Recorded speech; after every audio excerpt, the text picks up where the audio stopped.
UFO Roundtable, the UFO Thinker and Pursuit of the Paranormal podcasts.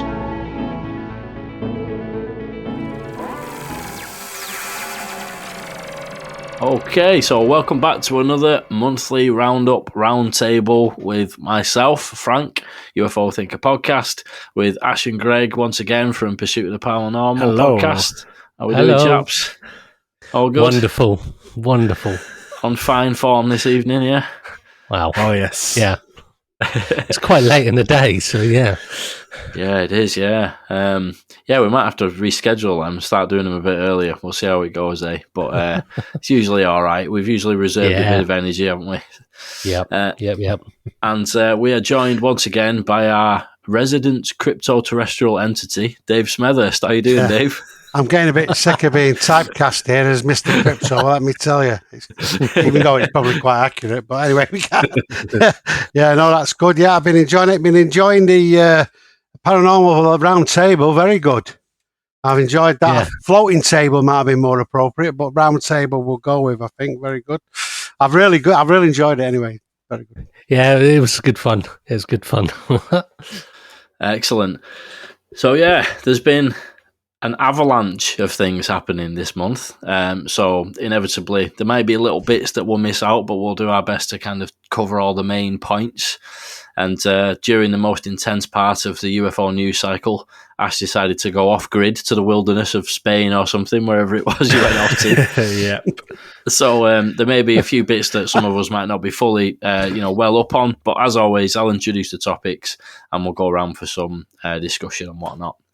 So, getting stuck in then, by far and away, or maybe I should say up and away, couldn't resist a bit of a pun there on this one, by far and away, the biggest thing to happen this month has been what some have been calling Balloon Gate. So obviously it all started with a balloon and spotted over Montana by some members of the public, which basically sort of forced the US government to address the situation.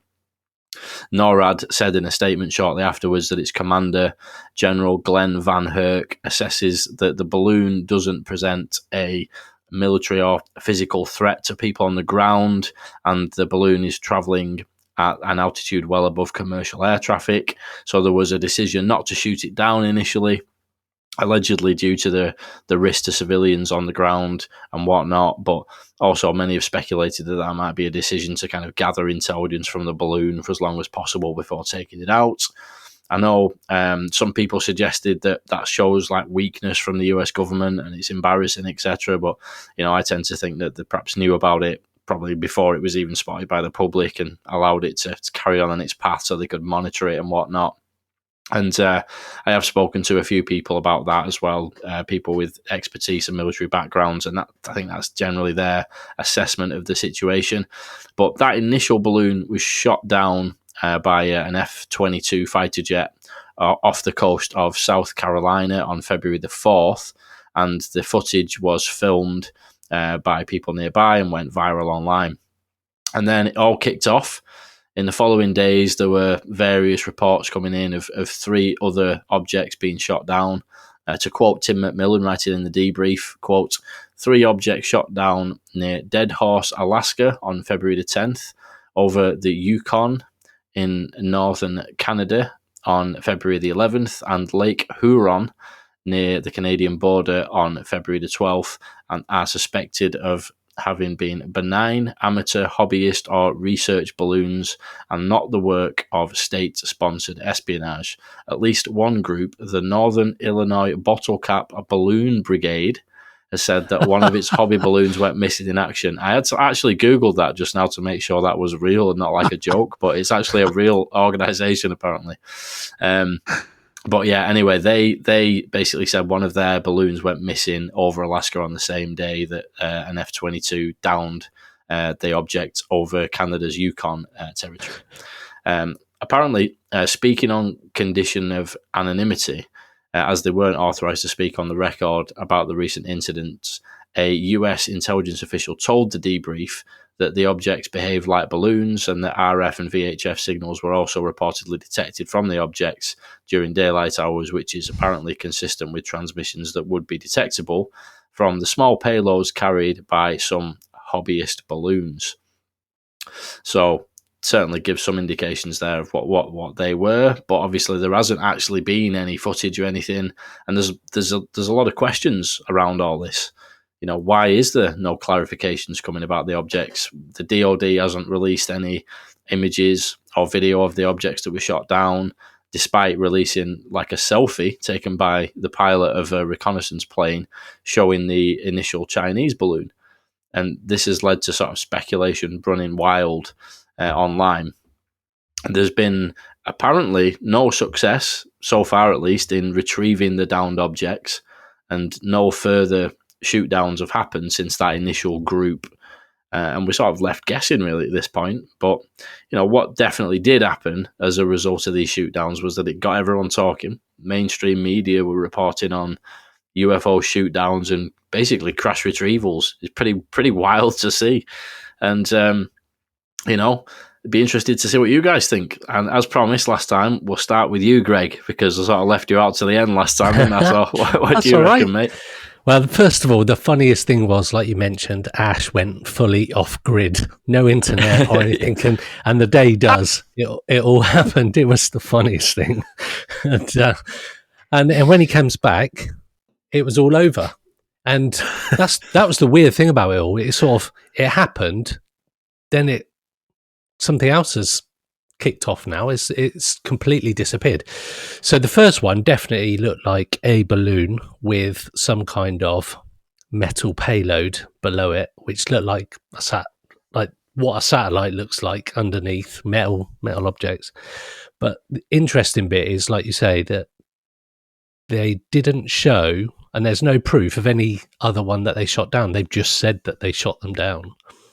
And then something that you didn't mention there was that China then said that they were monitoring an object over their airways, and they were looking to take it down, but nothing else come of that. So that was I think that was just them saying we've got one as well, so it can't be us type thing. But the hobbyist thing is quite a good shout, because people, and I've looked at doing it before, you can send stuff up to the sort of to see the curvature of the Earth with a mobile phone as a tracker.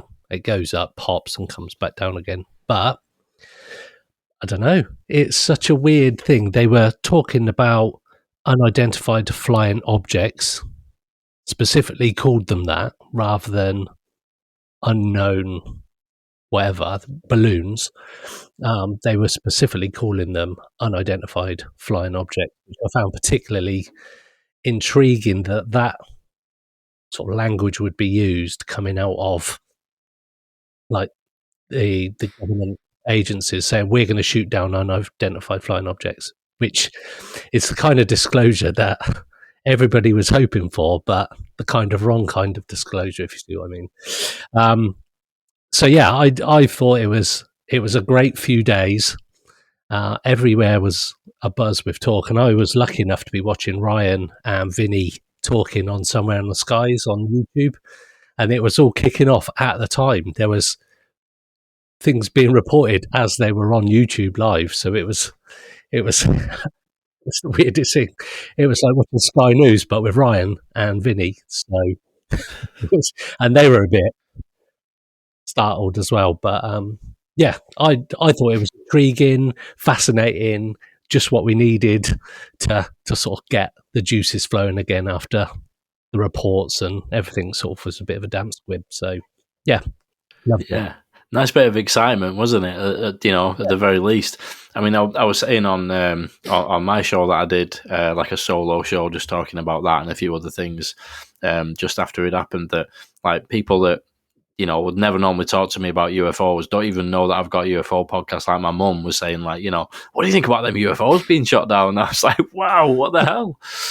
So yeah, it's cool that it got everybody talking, and a bit of excitement never goes amiss. Like, what Definitely. do you reckon, Dave? Oh God, I thought you were going to go to Ash next. You've surprised me there. Yeah, but no. But obviously Ash was rise to the challenge. Yeah, I bet. God, I bet you at least Ryan and Vinny wouldn't have jumped to any conclusions, would they? I suppose so. They're not their style. Vinny definitely didn't. No, Vinny and definitely Ryan didn't. is Ryan- well. They're well seasoned, aren't they? But yeah, yeah, it would have been quite funny to watch that actually. it was good. But yeah. I mean, I wouldn't have either. You wouldn't want to jump on the desk. Would you say it's the aliens? Come on now, get the tinfoil out. Imagine that. Anyway, sorry. Yeah, I mean, I don't think unless they would have spotted that balloon, I don't think we would have been hearing about this now. I think it obviously somehow it got hold. There are some reports, although it's hard to tell us all these reports, but it got gunned over the China, over Canada. Now this may be another one, and that's what made it dip. The other thing is that it was doing a Pacific Rim sort of around Hawaii spy mission, and that's where it was blown off course from. Either way, it's obviously dipped down low. Somebody's seen it, and then the cat was out of the bag, as it were. Or what is it? The cow was out of the barn, I believe the phrase is now. Anyway, so I don't think we would have seen anything otherwise, but it became a political issue. And as you know, they opened up the sensors and they picked up 3 more things that didn't seem to be balloons. They were odd descriptions. You're right. If you listen to some of the American pods, they're really going on the pilot's description, saying they didn't have any visible means of production. One was a propulsion, one was a hexagon, and one apparently moved from 20,000 feet to 40,000 feet, which is a bit unusual. But I mean, so that's worth considering. I think they might have been fixed wing ones that were filled or some sort of weird drone. But anyway, I think that because they managed to shoot them down, I don't think they were UAP. I don't think they would have had any weird weaponry on board. So that was my conclusion in the end. They were probably UAP, but it was a little bit unusual. And there was also talk, I think Knapp and Corbell and a few others were saying, but they sort of opportunistically tried to use the UAP language to muddy the waters, but I think it sort of backfired on them a little bit. So I think they were human-made, basically, but you could think they might be, if you have some weird other tech that's just floating around that we don't know about. Do you know what I mean? There could be that possibility, but I don't think so. And now you told me, what was it, the Bottle Washers and whatever Association of Illinois or whatever it was. No, I know that's not what it was, because that's totally the wrong country, isn't it? But anyway, or maybe not if it was Alaska. But anyway, I thought I didn't think it was that. But, yeah, it was the Northern Illinois Bottle Cap it was Balloon Illinois. Brigade. Yeah, so I thought I just made that up. Just shows you. Sorry, I wasn't listening to you. But the big thing for me is about what a galvanizing effect. There's a big debate. You've got to remember, there's a big debate about Biden doing a second term in the US. So this issue was immediately seized upon to show he was a weak president by the Republicans and he couldn't even defend his own airspace. So at that point, I think they either picked out 3 in the air, but they knew were there anyway, and blew him out of the sky to show he's a young, vital man who will shoot first and ask questions later, as we like, or as they seem to like in that. Or basically, they picked up 3, and because they knew they'd picked them up because they'd opened the aperture, they thought, well, we better shoot them down now, because if it gets out, but we picked them up and we never did anything, then we are going to be in trouble. So, but I think it produced some quite incredible consequences, really, because I think it became political. It became a political issue because of this second term thing, and then it jumped onto the political conveyor belt and started being treated like a normal political subject. So what you saw was the president's spokesperson then sort of started talking about it like it was a proper political subject and said, he's got a record on this. He's done AARO. He's done the legislation.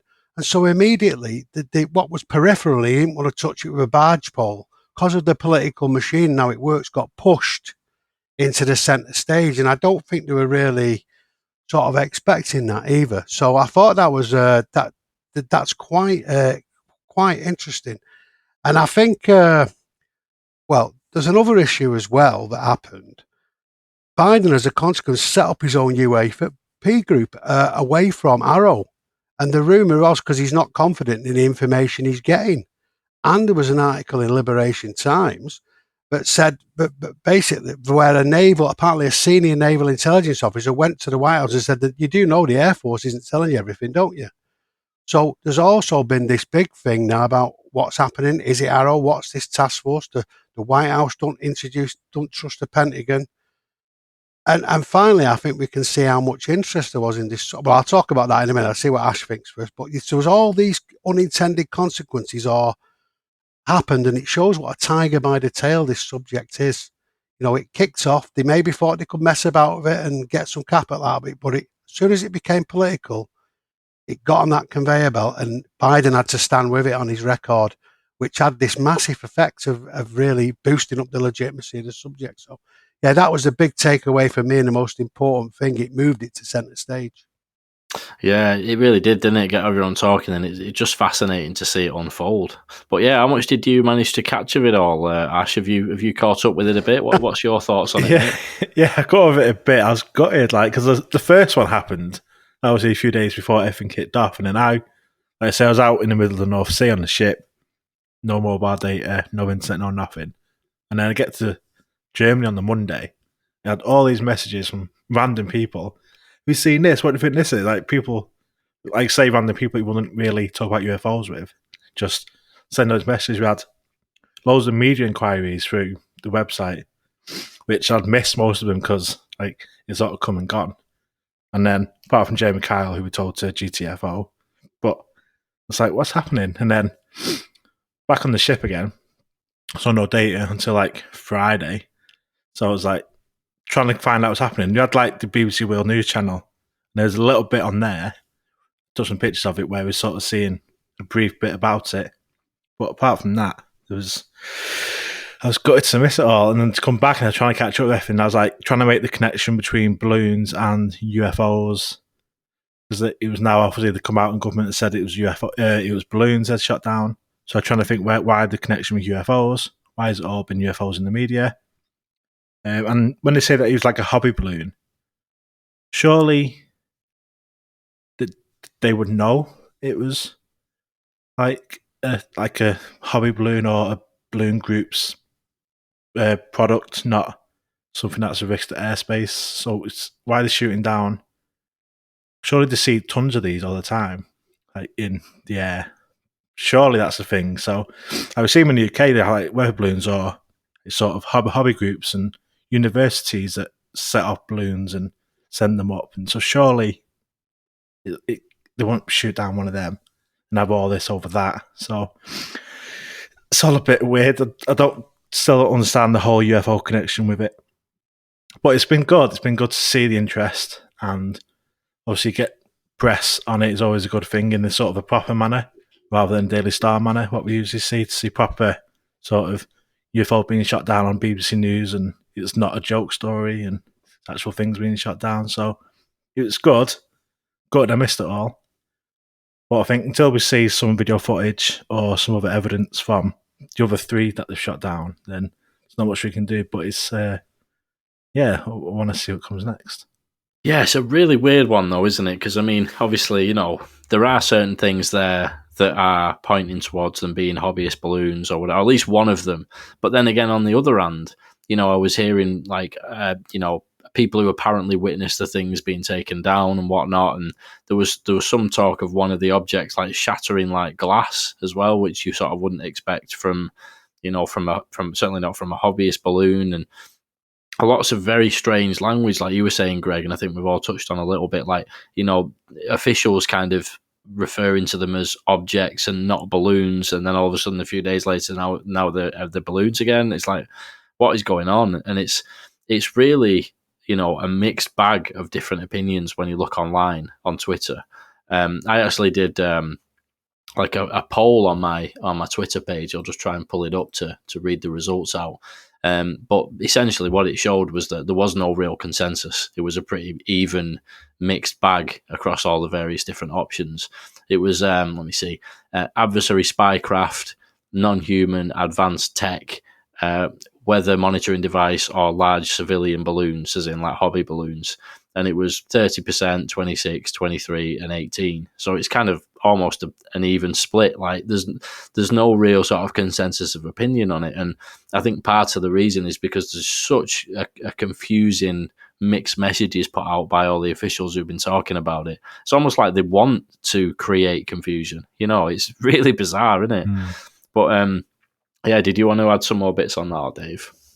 Oh, sorry, Frank, I nearly went for the mute option then. Yeah, all I was going to add was I was just waiting for somebody in the press corps to have the nerve to say, hang on a minute, I mean, you just done a report that's got 500 of these, cumulative 500 of these you don't know anything about in US airspace, not to mention 130 balloon-like objects. And nobody said a word about it. I couldn't believe it. I mean, but the reaction to four objects that were probably prosaic, and then the 500 and odd that they've been reported on officially, what's stopping these people asking the questions? I mean, I suppose if they know and it's identified, they feel able to speak, but they seem to be scared not to do it. And more interestingly, the briefing the senators got was AARO give someone that briefing. So they got these are what the balloons are. Oh, and by the way, we've got AARO here. And and they talked about all the, all the 500 I've just mentioned or whatever.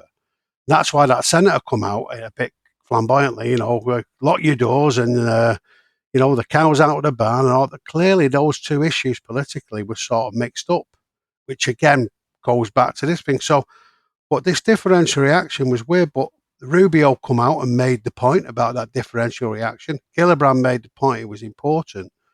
So, again, the cow is out in the barn, but not quite in the way that they were intending, I don't think. So I just thought that was really interesting as well, to be honest with you. So, yeah. Yeah, it's a baffling one. And it's also kind of not really that big of a news story anymore. It sort of went from the number one news topic that everyone was talking about to kind of just fell off the map, didn't it, sort of thing? Bit of a weird one. There was also, people saying that nothing actually even got shot down. That was, on the poll I did on Twitter, quite a few people left comments and things like that. I think it was like a couple of hundred people voted in the poll, and loads of people left comments there as well. And probably the most common comment was that the option that wasn't in the poll was that nothing actually got shot down at all, and it was all just completely fabricated by the Air Force. And then again, there was varying reasons as to why the Air Force would have even done that. Just did they want to just look decisive? Is it sending a message to China? There's even obviously the speculation that this is all part of some kind of controlled rollout of disclosure to acclimatize the public to things being up in the sky. And every single possible explanation that you could think of was being discussed. It's pretty wild, really. Project Bluebeam. Yeah, well, who knows, man? What do you reckon, Greg? You got something to add there? Yeah, so just like what you just added right at the end, actually, about disclosure. The fact that they were using unidentified flying objects, that they were shooting them down, and there wasn't this mass hysteria about these weird aliens flying around with impunity, which, like the Tic Tac, essentially showed that they were. And incidentally, one of the objects was supposed to have been shaped like a Tic Tac, like a silvery colour as well, which hobbyist balloons are generally just round elastic balloons. They're obviously slightly bigger than the birthday ones you get, obviously, but they're generally a round shape, the ones that I've always seen that they fire up to the edge of space.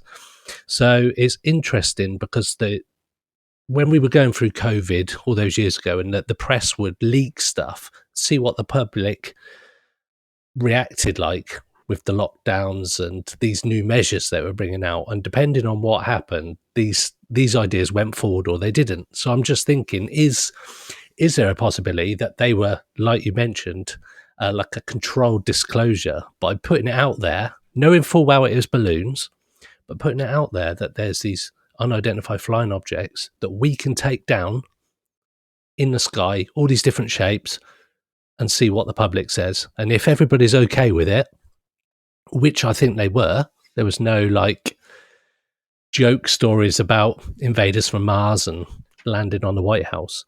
And I think that will strengthen the case that the public can handle disclosure.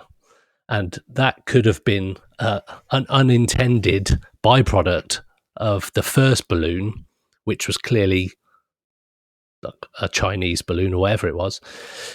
But then that was the opportunity for them to sort of start pushing a bit more disclosure. Whether or not that is the case, who knows? But it's an interesting take on it from like the mass person like I tend to be on these roundtables. So yeah, it was interesting. No widespread panic. Yeah, no, that's true. I think, like you say, when people were messaging me that I don't normally speak to, there was no like, oh my God, what are we going to do? It was kind of just like really intrigued and what do you reckon's going on? Like, you know, fascinated and intrigued, which is, I suppose, yeah. I think if there is a consensus amongst people that I've spoken to about what's gone on there, it's probably that the initial balloon basically kind of had a knock-on effect. Like the initial balloon wasn't planned; it was just something that they were forced to react to, and then the knock-on effects are quite interesting in lots of different ways. But yeah, well, we'll have to see. Like with a lot of these things, how it all progresses. But did you want to add something there? No, Dave, I was just going to say a few people have said that what Greg said. You know, it could have been that. So it's not an outlandish thought at all. There's been quite a bit of speculation on that. And I also wondered, but if anybody else but me thought it was suspicious that Ash was away at the time. Anybody thought that? Maybe he was at Majestic 12 headquarters. He thought, Ash, we need you back to coordinate this one, mate. And I'm sure it showed Nevada. He was in Nevada somewhere at one point. Yeah. Yeah, I set the balloons off. That's the balloon mastermind behind it all, yeah. There we go. Well, now we know, people, it was all Ash. So it's all good. Panic over. Right, so moving on then to another interesting guest on the Weaponized podcast. With obviously that's a podcast hosted by Jeremy Corbell and George Knapp, which we've mentioned on the roundtables before, and they've been bringing forward some pretty interesting guests, some that have been heard from before and some not so much, but in this case it was somebody we have heard from before, Colm Kelleher. So Colm Kelleher, PhD, is a biochemist with 15-year research career in cell and molecular biology. Following his PhD in biochemistry from the University of Dublin, Trinity College in 1983, Kelleher worked at the Ontario Cancer Institute, the Terry Fox Cancer Research Laboratory, and the National Jewish Center for Immunology and Respiratory Medicine. He more recently has worked as a project manager and team leader at a private research institute, NIDS, National Institute for Discovery Science, using forensic science methodology to unravel scientific anomalies, including animal mutilation cases, investigations of Black Triangle incidents, and other unexplained phenomena. He was actually a program manager for the largest government-funded UFO investigation that we know of, ORSAP, which was overseen by the DIA, Defense Intelligence Agency, and is currently senior manager with BICS, the Bigelow Institute for Consciousness Studies. So Colm was interviewed on the Weaponized podcast, in which he spoke mostly about the work that they did looking into cattle mutilations in particular. So it's kind of an area that I haven't looked into that much personally. I don't think I've ever done a show on cattle mutilations for my podcast in the couple of years that I've been doing it. And I must admit, it's partly because I've always thought it was a bit of a weird area. You know, the waters are very, very muddy. And I tend to sort of, I suppose, gravitate towards the more nuts and bolts, you know, side of things. But I did find it really interesting to hear about the techniques that they used as part of the NIDS investigation to look into the cattle mutilation phenomenon. They had a full-time veterinarian and a rapid response team so they could access the carcasses of these cows as soon as possible after the incident. And in that way, they were able to get better scientific results than ever before and really take a rigorous scientific approach to cattle mutilations. Some of the really bizarre findings included a pregnant cow which had died and had no signs of an unborn calf, despite having been 90 days pregnant. Tests that were done by two separate veterinary laboratories at university research facilities confirmed that the animal's left eye and a portion of its left ear were removed with a sharp instrument and not by scavenger animals.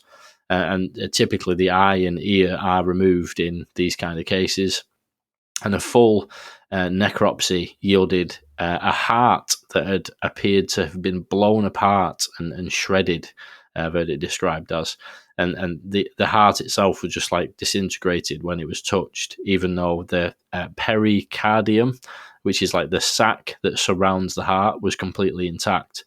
So the destroyed heart is apparently a recurring factor in these kind of cases, and it's baffling to researchers because the heart is actually normally the last organ that decays when an animal dies.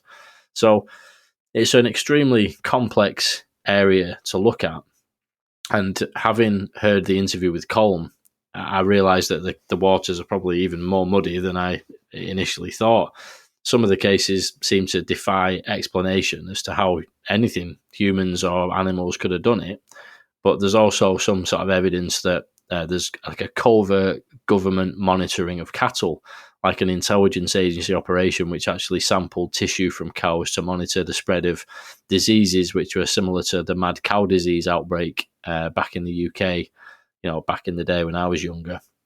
And allegedly the operation covertly monitored and took samples from privately owned herds, which actually, allegedly, so they hypothesize, mimicked some of the anomalous incidents to avoid the public from finding out and spreading panic about the actual serious risk of health from eating the meat of these cows.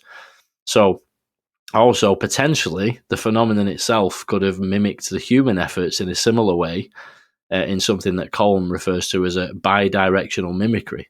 So we've got like anomalous cattle mutilations, potentially government agencies mimicking the anomalous ones, and then maybe even the anomalous ones are actually mimicking the intelligence ones. So basically, I'm more baffled than ever, but it's absolutely fascinating. So what do you guys think? And we'll go Greg again.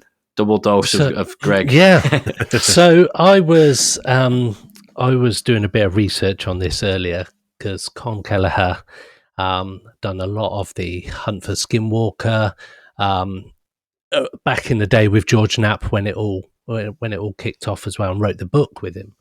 So I was looking at the history between Colm Kelleher and the cattle mutilations, because again, it's a fascinating aspect of the whole phenomena is that these cattle, generally cows, will just be normal, and then they can end up miles away from where they're supposed to be with surgical precision, like cuts on them that clearly isn't done by like a wild cat or like a wolf, as it would be over in America.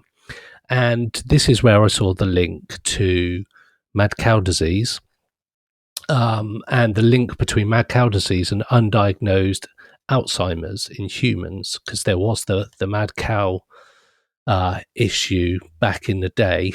I remember it all kicking off. It was horrible to see the animals suffering so badly, and you can go down a rabbit warren. They were saying that it could be a government monitoring program, like you said, when there was what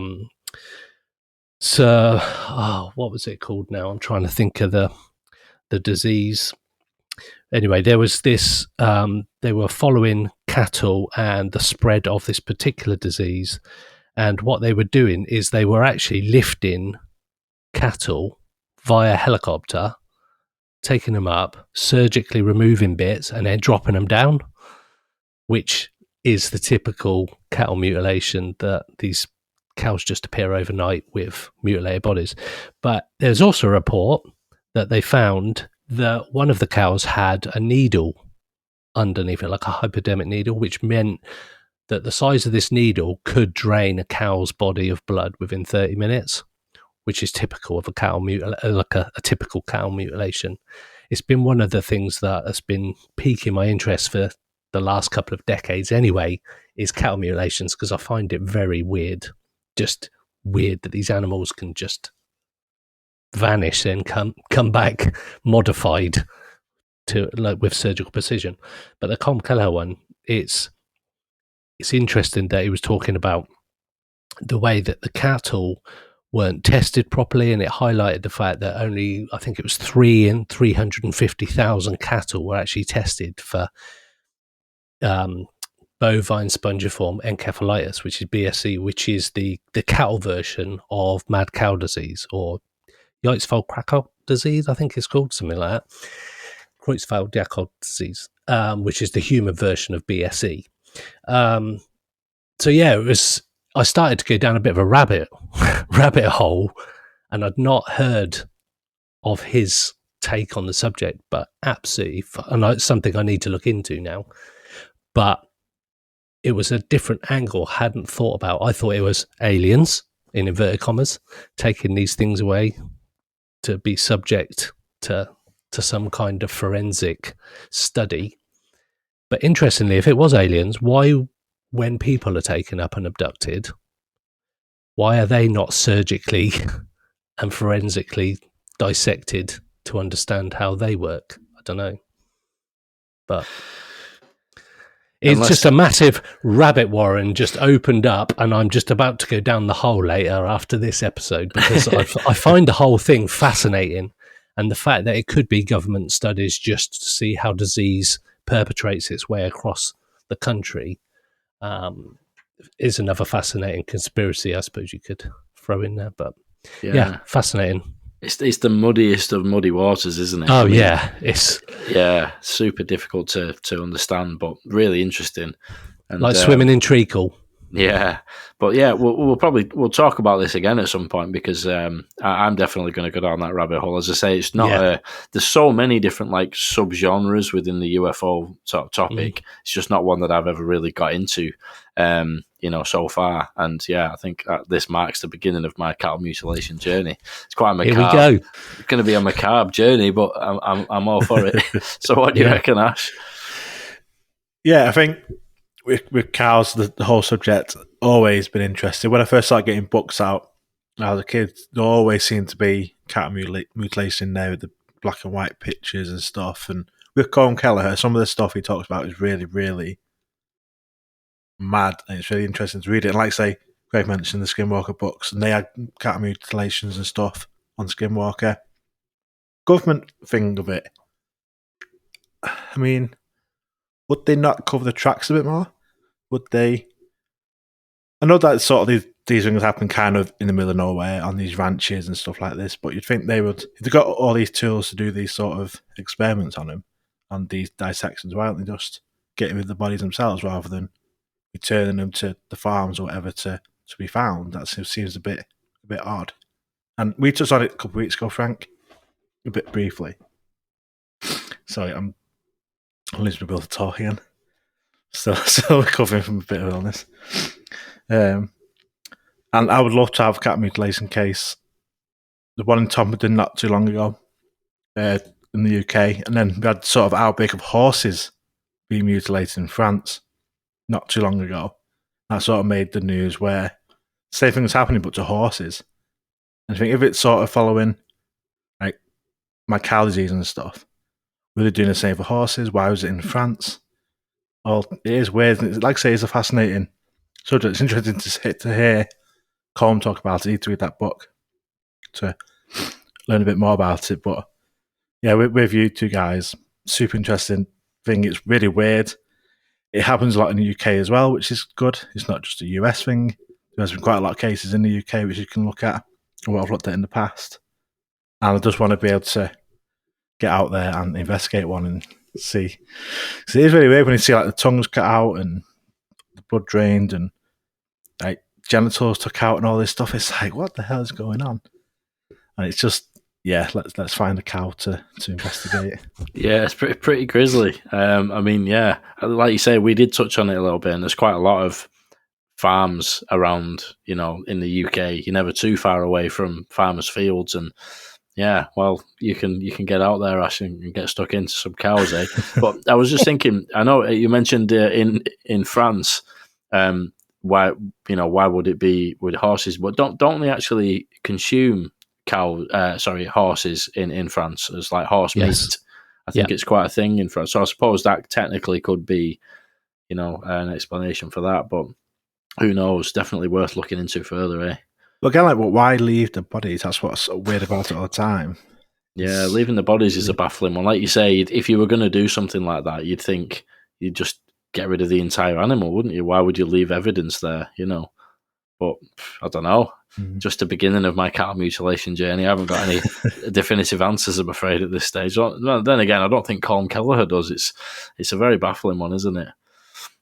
For sure. What do you I love reckon, it. Dave? You got any answers for us, mate? I have, well, maybe, or maybe not. We'll see. Firstly, just to go back to Colm Kelleher, you've got to remember it's part of Knapp and Corbell's series they're doing, and they seem to be doing a bit of an introduction to all areas of the topic. And they've obviously done interviews like they have done with Jay Stratton. There was a bit more on the interview if you watched it.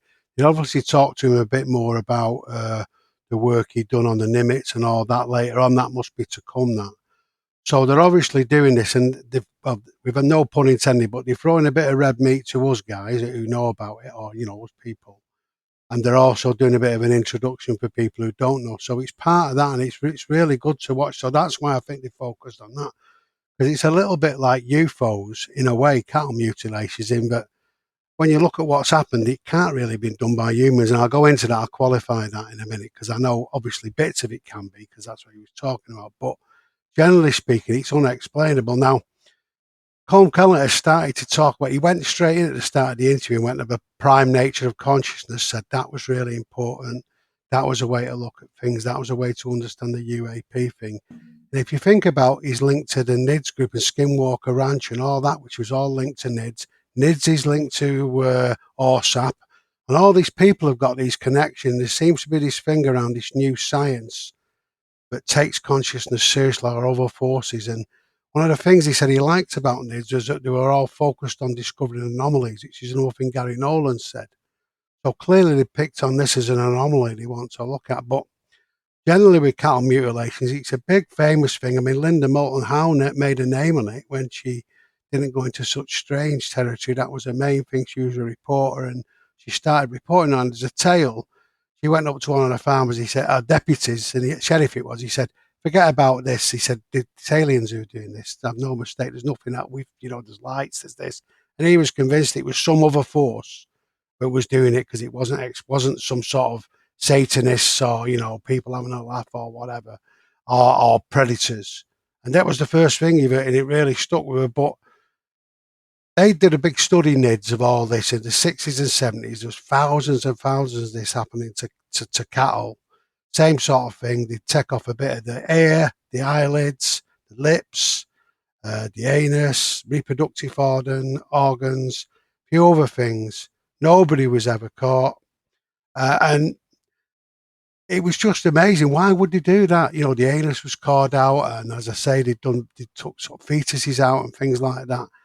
And so it was cows and other animals, and you're right, he would do it to sheep and a lot of other things as well, and some wild deer, game as well. But I know Paul Sinclair in the UK has picked up loads of stuff in Yorkshire. There's all talk about sheep and all the rest of it. So there's a big concentration on sort of livestock as well, that are in the country on farmers' fields. So that's interesting. As I say, specific body parts removed. There's no blood, which is amazing if you think about the size of a cow. No blood. Kellner got a load of buckets of blood and poured them on the ground what it looked like, 4.5 litres of blood, and that was hardly not the full amount. And it was everywhere, like a swimming pool, apparently. So to not have any sign of blood, that's one of the key things. There's no blood. Whatever these things, it's just how does that happen, The other weird thing is that they've got the organs. If you've read a lot of these cases over the years, some of the organs are removed without the other organ that's enclosing it ever being touched. How could that happen? There's loads of examples of that. So that heart thing was it wasn't tame. It's clearly amazing, unusual. But there's loads of things like that. And the veterinarians looking at it just can't believe it. And they don't talk about it a lot of the time because, it's a bit of a career ender. But there's a load of secret, confidential things that have been done by the Agriculture Ministry with all these reports. And nobody's bothered to put them together. There are some evidence of sharp tools being used, but also laser stuff and cauterized wounds and very weird cuts that they can't quite explain, which again indicates some sort of machinery or technology that we're not aware of and couldn't be done. And again, there's no blood at all. There should be blood everywhere. There's also a lot of evidence of drop damage to cows, like they've been dropped on the back, as if they've been dropped from a great height. That's another thing that would indicate they're being picked up. And there's some witness accounts of people actually, this wasn't from Colm Kelleher, I just know this from the other stuff, of they actually being picked up, seeing them being picked up. Now, obviously, they're just witness accounts, and it could be somebody wanting to make a name for himself. I get that. But that has been not just one, there's been a few of those things, really. So Colm reported the same phenomenon, Skinwater Ranch, blood, all the things I've just said. He also said, though, there was also seemed to be a bit of a secret government thing going on, like you said, Frank, but he was very clear there was a main phenomenon that was doing this that was unexplainable or not. And there was a little bit of something going on that could have been, some government thing. And he thought they were tagging onto the back of that to maybe investigate something like BSE or whatever, inquire surreptitiously so as not to cause a panic. But my impression was he didn't really have much of an idea of why they were doing that. One of his evidence was European chemicals, some syringes, but there wasn't much evidence of it, and it was certainly peripheral or a much smaller scale thing than the main phenomenon. So that's important to remember.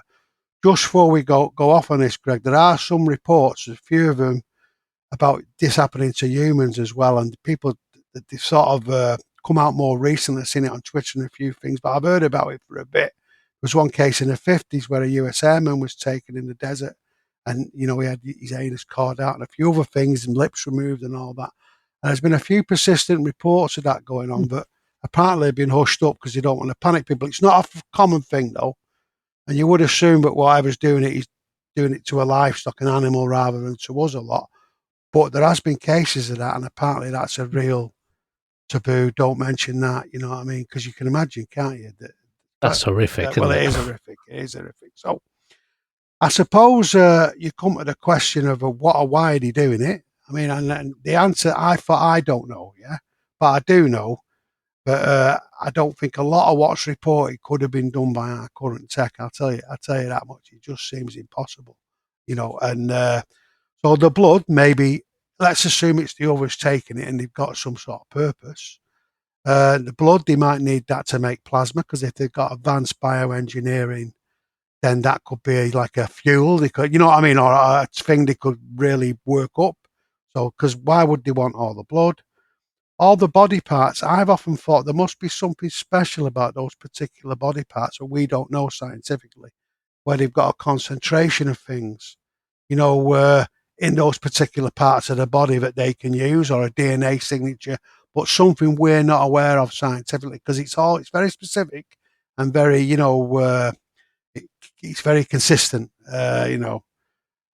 Also, there's also some talk about, if you read a lot of the crypto stuff, coming back to that without wishing to be typecast, but some of the thinking on some of the profiles, this Jack Ballet stuff and a few other things, there's reports going back to the 18th, old manuscripts of animals being bothered. But the theory is,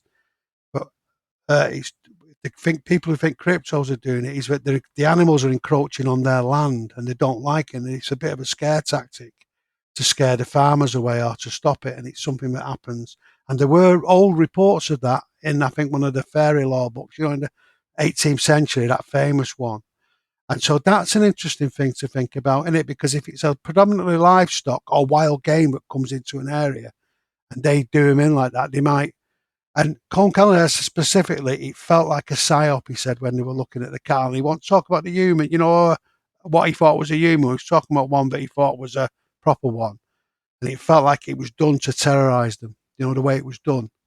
So that's just another interesting one that people don't often talk about. But if you read a lot of the crypto stuff in the profiles, that's seen as that. And then that's connected to Skinwalker Ranch. And in one of the books I was reading, this guy apparently had a meeting with some of these cryptos. I mean, again, this is mega speculation, but they said, oh yeah, we don't like dogs, so we kill them on sight. They're very dangerous. And yeah, we're sick of your animals encroaching on our territory, so that's what we do.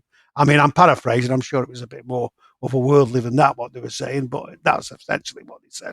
So that's another just thing to think about. But I don't know what it is, but there's so many weird things about it. There clearly must be some state thing involved, just from the evidence Colm picked up. I don't think he knows. But there's a whole phenomenon out there that is clearly hard to explain. And one would think it's got so much to do with genetics, but a lot of it doesn't. Why would you do it? Why would you do so many? What are they trying to get? And the only thing I could think of is the basic body parts they could convert into something else. But anyway, so that's my take on it. But it was certainly fascinating, but it is, phenomenologically speaking, very interesting, and it's another aspect of that whole weirdness that we get. Yeah, definitely needs more looking into for my part, and I'm intrigued to look into it. Although I don't think I'll be having particularly pleasant dreams tonight after having gone into some of them details. Sounds pretty grim, doesn't it? But anybody got anything else to add on that before we move on?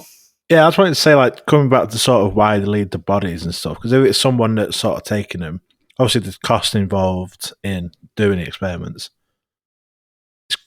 People pay quite a lot for cow meat, and they can make either the money back from the cost of doing experiments or make profit instead of giving it back to the farm or whatever. If it was humans doing it, it could. I was looking at the prices now, like the average prices for like dead cows and stuff. It's like nearly £500 for like one dead cow. So you'd think you can make a bit of money there. So why just leave the body? That's my sort of cynical profiteering sort of thought on that. The world is capitalist. Why don't they make the most out of it? They got what they need for whatever they need it for. Make a bit of money out of the rest of it, or have some nice steaks. Why leave the body? Yeah, I suppose the other thing I was thinking when you guys were talking just now, if it is something non-human that's doing this, why would they leave the body? If they're trying to be secretive or whatever, it doesn't seem that's the case, does it? They're leaving it there with all the evidence, and that kind of thing. And by all accounts, there seems to be various different things going on. Some of it may be human, some of it may be like an intelligence agency type of study, and some of it may be perhaps some kind of non-human thing, But it doesn't really make sense on any of those fronts, does it? It's just a baffling one. Why would you just leave the body there with all the evidence? There seems so much effort that they go to drain all the blood out of the body and then just leave it. It's very baffling. Might be leaving it as a treat for Bigfoot. That might be a bit. Well, who knows? Maybe it's Bigfoot doing the whole thing, eh? Bloody hell. Right, well, we best move on, I think, before we get any deeper down the speculative rabbit hole. So another thing that I've been mentioning on the roundtables recently is the AARO office in the States receiving testimony from some certain key witnesses, particularly around some of the historical cases of UFOs interfering with nuclear weapons and whatnot. Last time, I think we did a roundtable, I mentioned that that hadn't happened yet, and there was a bit of frustration as to why that was and whatnot. But now it has. So Bob Salas, who witnessed multiple Minuteman nuclear missiles getting shut down at Malmstrom Air Force Base in 1967, a very well-documented case, he tweeted that he'd finally given his testimony to the AARO office. So he said in a tweet, quote, "Yesterday I presented to AARO evidence of the 1967 Malmstrom Air Force Base UFO incident in detail. Now in the official record, milestone achieved. 1964 Vandenberg Air Force Base UFO encounter with Atlas missile nose cone while in flight was also presented to AARO by Robert Jacobs last week." And Bob also received a letter, apparently, thanking him for giving testimony and some very encouraging words of appreciation as well. And the Dr. Robert Jacobs case is one that's particularly interesting to me, at least. And I've been really fascinated by that account. So Dr. Robert Jacobs has said that he accidentally captured high-resolution footage of a saucer-shaped craft that was firing beams of light at a US nuclear-capable, like, dummy missile warhead as it flew over California. And he's actually a retired US Air Force lieutenant. Dr. Robert Jacobs says he was ordered to stay quiet about this footage by his superiors. And he's also spoken about how he was the victim of some really quite severe harassment and intimidation when he finally decided to speak out about this case years later. A particularly haunting part was where he had an explosive device left in his mailbox at his home address, and received late night checkup calls out of the blue, all hours of the night, from anonymous callers. And there's actually a clip of him. Oops, pressed play a bit too early there. There's a clip of him talking about his experiences from a TV show that he did alongside Bob Salas, where he's quite aggressively questioned by a skeptic. And I've always found his response to be really, really compelling. And I wanted to play the clip, so I'm going to play it now. Well, in science, it's I wish Edgar Mitchell were here, but in any case, in the interest of time, Dr. Jacobs, he takes pictures, he comes back, they call him in, they show him the pictures. I saw it. I'm an eyewitness. He saw it. I'm not talking about and they confiscate it. Yeah. Why? I wouldn't be surprised. Hello? Go ahead. Yeah, go ahead. You mind if I speak, Mr. Comedian? Go ahead. I was there. I saw the film with my own eyes. I'm not lying. Why would I? I'm a university professor with a PhD and a lot of years of good, respectful research. So the guys from Officer may not have seen the UFO, but they saw the results of it. I saw the damn thing on film with my own eyes, so don't call me a liar, and you weren't there. I was. With all due respect, I'm not calling you a liar. It's just quite a step to say there was a film with remarkable images on it that the CIA confiscated. Which I saw and which they did. Yeah, which is quite a step from there to say it was definitely a spacecraft from another civilization. That's the leap that the skeptical community is reluctant to take. Hey, pal, listen to me. I didn't say it was a spaceship from another civilization. I said it was something in the air that we couldn't identify. Therefore, it was an unidentified flying object.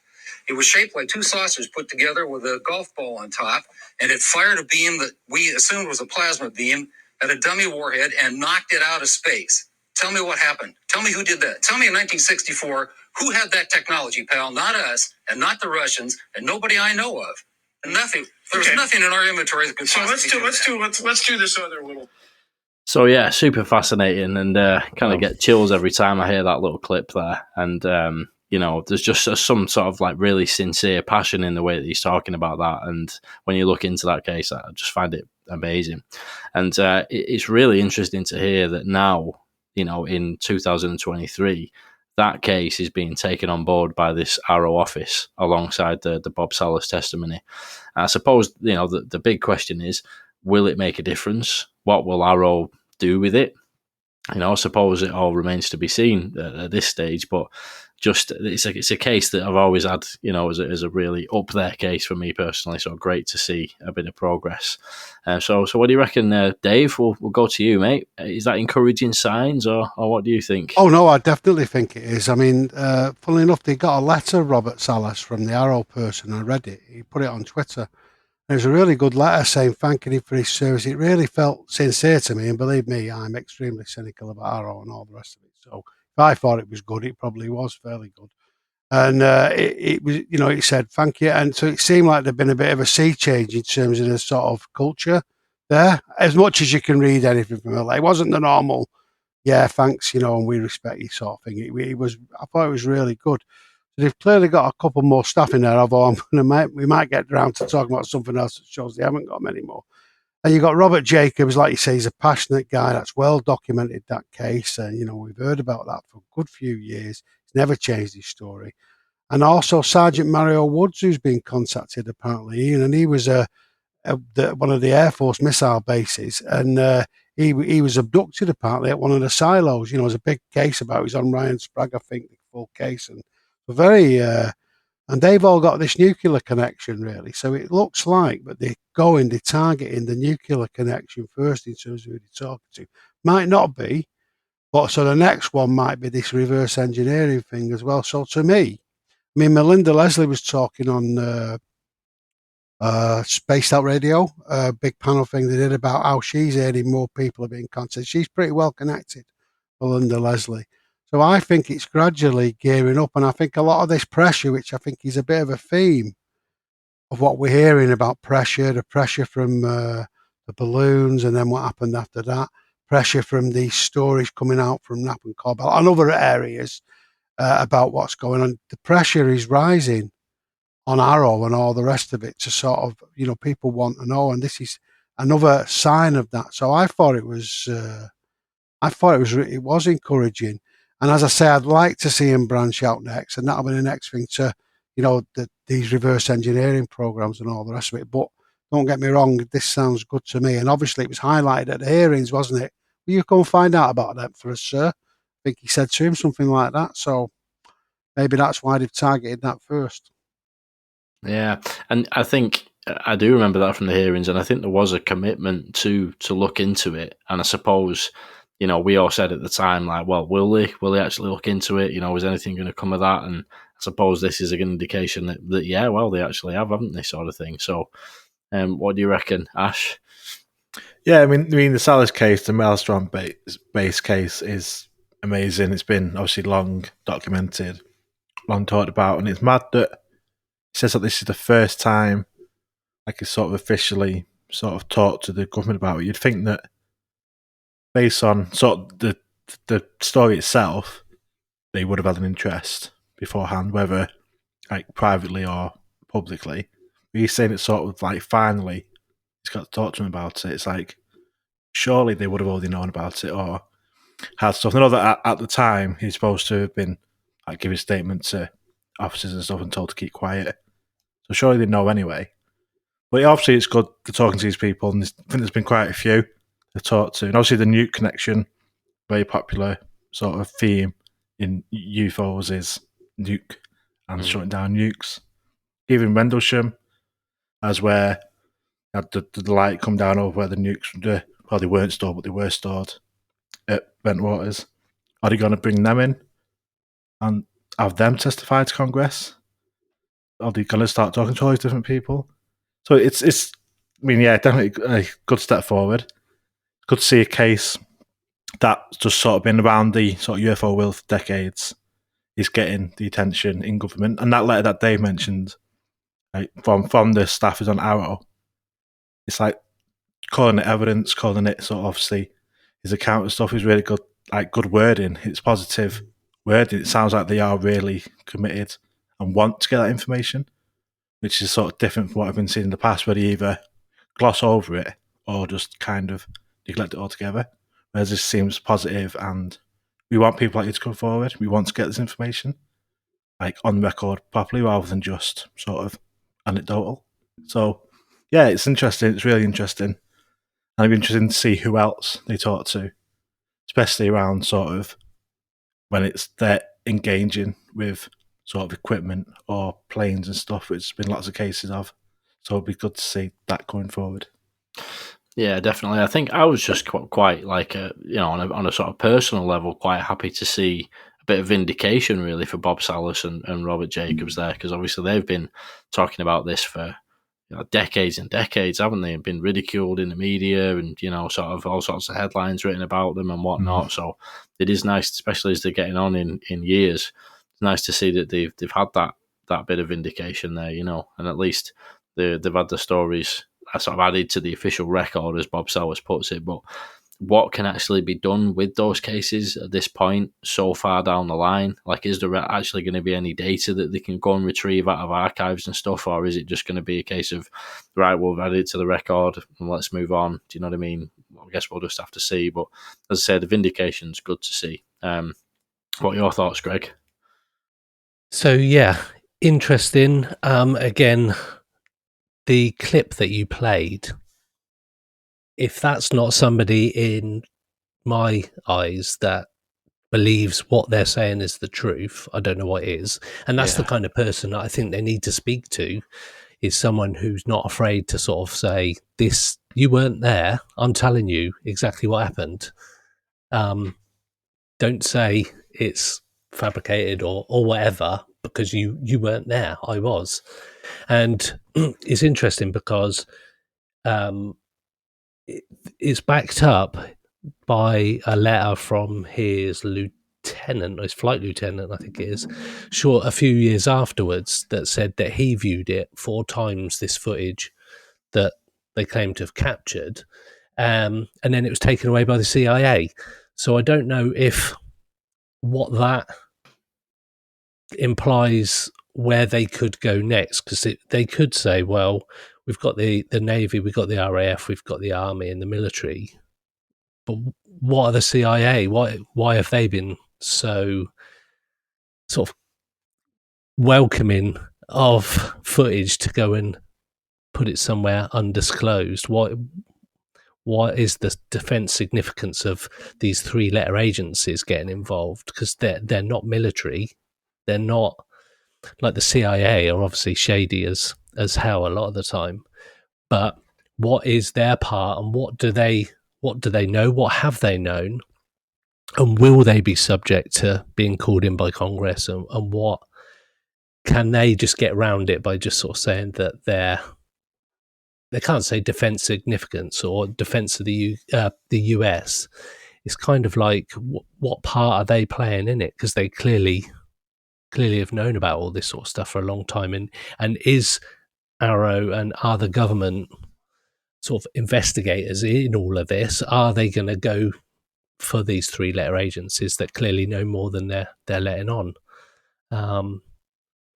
It's fascinating, and it's murky, and like all the other bits we've been talking about tonight, the more you look at it, the more questions you get, and you say, well, if they're going to speak to this person, if AARO are going to speak to these people and look at these cases, what is that opening up? Are there people that are not going to want these cans of worms opened up, because it implicates probably more people than really wanted to be involved? And I think it's murky. The whole thing's murky. And when you get in black projects and all this kind of stuff that potentially 3-letter agencies know all about, but are on the quiet, they're sort of being implicated and being forced to start talking about it. So it'd be interesting to see if they go after these people or whether or not it's just sort of swept under the carpet. Yeah, definitely. Yeah, go on, Dave. You want to add something to that? That's part of their brief under the new NDA and the intelligence stuff. So they should be going for him, Greg. I mean, whether they will do or not, should be. But the point is that they're going to be assessed on that as well. But if you think about it, the CIA have got a scientific background. Ramirez said that, and a few other people, and they're in charge of assessing the enemy's weapon capability. You've got the deal where you've got all the labs and do all the nuclear and other propulsion stuff. And then you've got the Air Force who are protecting it all from a military point. So you've got this sort of unholy trinity of these three who are running the show, you could argue. But certainly, and with varying degrees of connections to the DIA and all the different intelligence agencies who are playing this sort of pass the parcel dance, it looks like, with varying levels of secrecy. And that 1945 study, he's going to have to look at that at some point, doing that historical study. He's going to have to. Or he's going to have to resign or something. I say he's going to have to. He should do if he follows his brief, So I think that's a really good connection you made. And what are they doing? And that is the fundamental. So what you've asked there is the fundamental thing. Why are they getting involved? And when does the sort of fickle finger of fate or investigation in this case point at them? Ask not for whom the bell tolls and all the rest of it.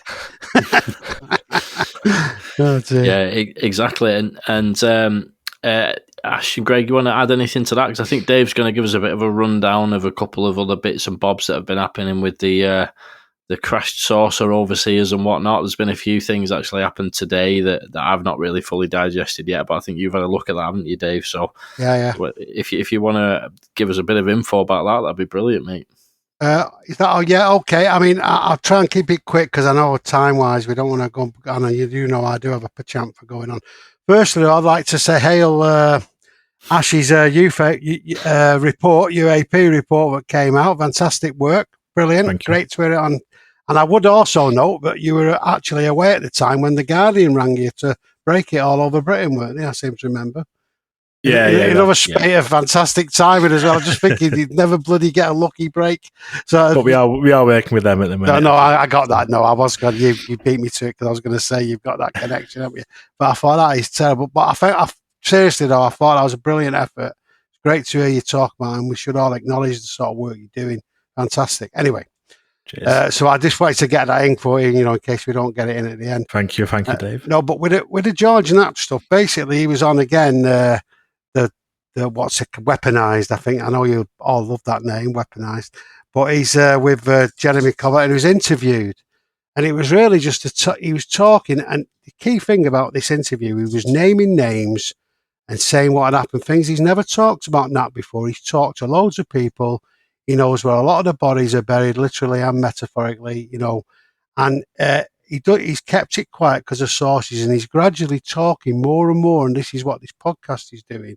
More and more stuff's being revealed, and again, I think it's a coordinated campaign of pressure on AARO and other people to do it. Now, it's a long story that he told, so I will try and make it short. Basically, he said he met up through connections he had with Hal O'Donnell, who was a top executive of EG&G firm, done all the nuclear weapons stuff with and they had a lot of other scientific connections. Bob Lazar was connected to them, you will remember.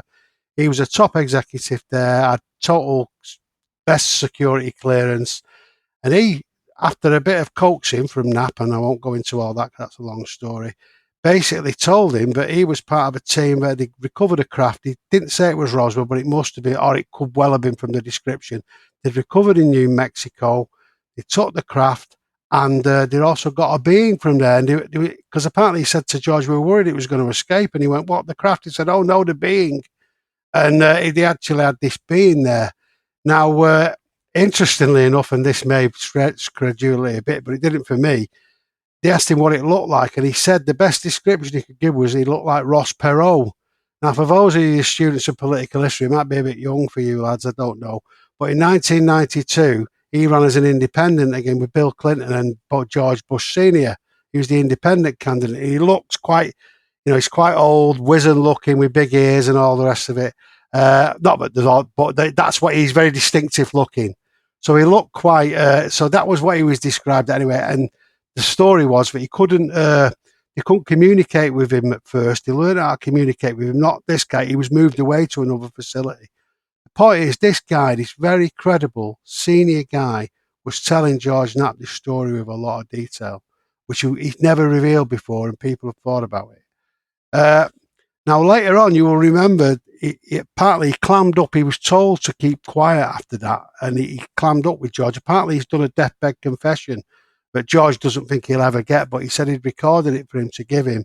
He thinks his son's got it now about all this, but he clammed up. There was a TV report where they caught him on camera just by accident in the studio, and he said, poor George, we can't really tell him the truth or something like that. He'll never find out, will he?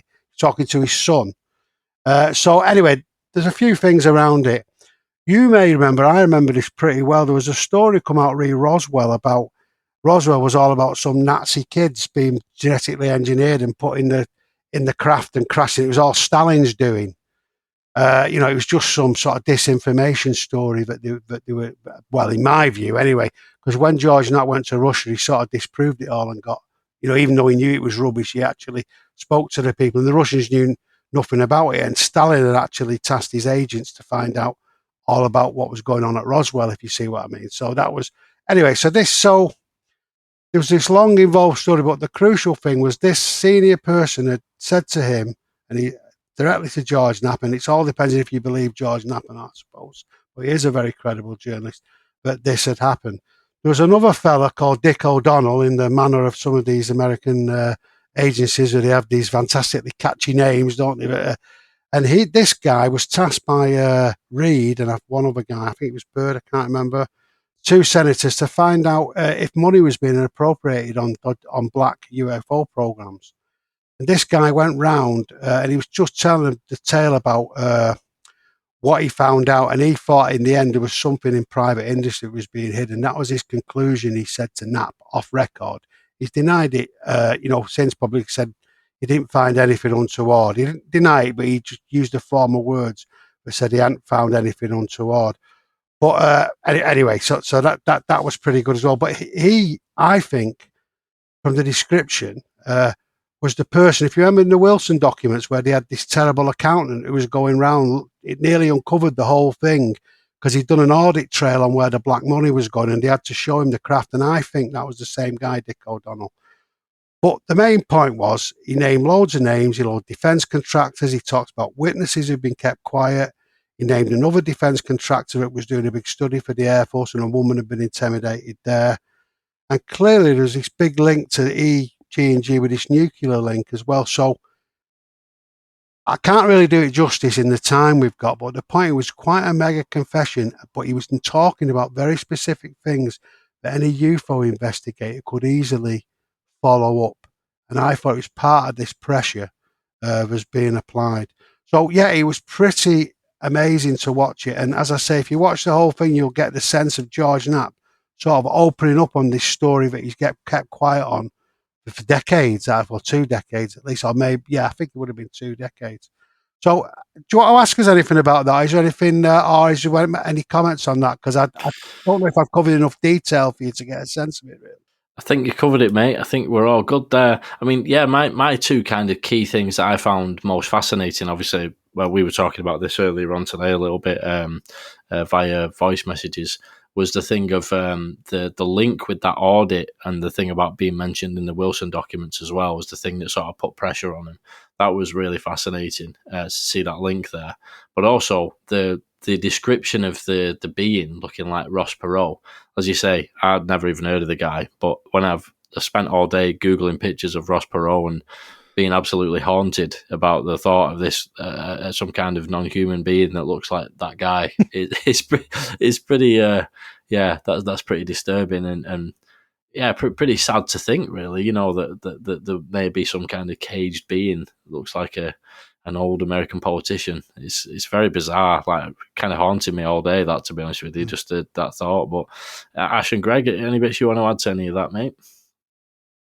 I was just Googling pictures of Ross Perot. Yeah, me too. I was Googling it as Dave was talking. I've got him up on the screen. Can I give you a little connection? We did a show on Calling All Beings, and we're talking about ancient civs. And as it come up, this tale of Coral Castle, which people may or may not be familiar with, this guy, and I can't remember his name because it's hard to pronounce, but I can't remember it anyway. But anyway, the story about this guy is he lifted all these massive blocks of coral, 20 foot, you couldn't lift, and he couldn't figure out how he did it. And the theory was he had some secret technique, and he said he'd learned it from the ancient Egyptians, and he had these weird devices that looked rubbish. But one thing I come away from that show thinking, I wonder if he's one of the others or a crypto being or something, and he had some tech that he could use, and he was sort of living amongst us, as it were. Now, I know this is all well out there. The connection is, this guy, if you Google Coral Castle and you Google Ross Perot, they look just the same. They look very similar. Well, this is my theory, Dave. You see, that's why I introduced you as our resident crypto-terrestrial entity. I reckon you're one of the cryptos, and that's how you know so much about them, because you are one of them. The mask slips. The mask comes off. I've rumbled you, mate. Right. But I mean, just an I thought people might like that connection, because you have to be down a number of rabbit holes to make that connection, really. So when I extricate myself, I'll maybe have a think about it. But there you go. I've got a couple more things if you want quickly. I don't know what we like for time, Frank. Yeah, let's keep it pretty brief, but yeah, go ahead, mate. Well, I noticed that you, Greg, and you, Ash, have both got Jeremy Corbell mugs that you're drinking from tonight. I know. But anyway, just quickly, Corbell's come out and said, talking to Russell Brand, another man of known rectitude and sensibility, they had a big interview, and it was really good because Russell was, talking about all these themes, and it got Corbell at it. But he basically said he had no doubt that there was full intact craft being discovered, they're being reverse engineered, they were made by non-human intelligence. He's beyond his reasonable doubt he'd been proved this, and there'd been limited contact with the occupants. And the reason it was being kept secret was because of the worry about weaponization. Now, I know he does like to be flamboyant, but he's not said a load of stuff like that in that way. So I thought that again was part of the pressure campaign. Now, I'll give you a nice double here so you can comment on either. The other thing, there was a story in Liberation Times. There was a letter from 16 senators complaining that AARO had the funding cut seriously in this year and for next year, said they couldn't do the job. They had a lack of staff. They only had one member of staff in 21, and they just about got 3 now. And they were asking for more money. And so I think, again, that and an insider had said all this, there was obviously pressure being put about on resources. So that was another interesting element of this. It's a big story in the Daily Mail, Joshua in the Daily Mail. And it's worth reading that story just to see. Now, they said they've got more people recently, but I think they're counting all the, the liaisons they've got with all the different agencies they've got to have, which aren't proper members of staff. So if you think about hearings and what we were talking about earlier, which is the connection, obviously, if the agency hasn't got much cash, it can't do much, can it? And there seems to be pressure coming from all these directions to sort of make people sort of, there's names being named, accusations being leveled, funding things being talked about, there's political agenda, there's people getting on the political agenda, with Biden and all that. All roads seem to be pointing, in more than one direction, and it'd be interesting to see how the sack of ferrets, it must be the forces of non-disclosure, managed to resolve that or get out of it, really. So there you go, interesting. Yeah, and I think that's kind of my main takeaway from the Balloon Gate thing, with the shootdowns and all the rest of it, like how that could add to an increase in pressure and, could push the ball down the field, as they say. But only time's going to tell at the end of the day. But I'll tell you what, we were talking about 2023 being a big year for UFOs. It's sort of living up to it so far. It's been pretty intense. We're only in February, so we'll see what March brings, eh? But yeah, anyone got anything to add before we wrap up then? I think that's fine. I think we obviously with Jamie Corbell, let's wait and see. It's always something just around the corner. There's always something fanciful that's happening, but we don't get to see it. Let's just see what happens with that, with this puddle in the road as well. Well, yeah, the mortal orb, I presume you're referring to there, but we'll see, won't we? At the end of the day, it's on that in particular, I think. Yeah, there's not really been a great deal of new information come out other than, talk about what the 4-second video actually consisted of and that kind of thing. It would be nice to sort of see some. I think probably what they were hoping for with that was a official admission from the DoD that video exists and the video maybe even being released or something. But that's not actually happened as yet. I think that. As much as like there are a lot of signs and there's a lot of pressure, I think there's also, like you said, David, the forces of non-disclosure are sort of like, ramping things up a bit as well. And there's a sort of increased kind of, an increased effort to kind of keep things under wraps, and like if you go back to some of the previous videos, there was a pretty quick admission from the DoD that like, yeah, that's official video. You know what I mean? And that kind of thing. But some of these more recent ones that Jeremy Corbell's been talking about, they've definitely not been so quick. So, the tug of war continues, eh? I would draw your attention to Lou's 5 pillars, which I think can be boiled down to 2, which is raise awareness and apply pressure. And if you think of all these things that are happening now, that's exactly what's happening, I think. And I think there's the connection with George Knapp and all the rest of it and these other people. This loose affiliation is becoming a little more coherent, and this sort of all this stuff sort of coming out, and it's very interesting. The nuclear collection is a big thing, and as we know, it's catnip to the others, isn't it? All nuclear power, so it's not a bad place to start. Aye. Well, on that note, I think we'll call it a night then. So it's been a pleasure as always. Thanks everybody, one and all. Yeah, cheers. And the rate things have been going. We'll probably have a lot to talk about on next month's roundtable. We'll see what comes this time. Definitely. Cheers, guys. It's been brilliant. Thanks a lot. Nice one, everyone. UFO Roundtable. The UFO Thinker and Pursuit of the Paranormal Podcasts.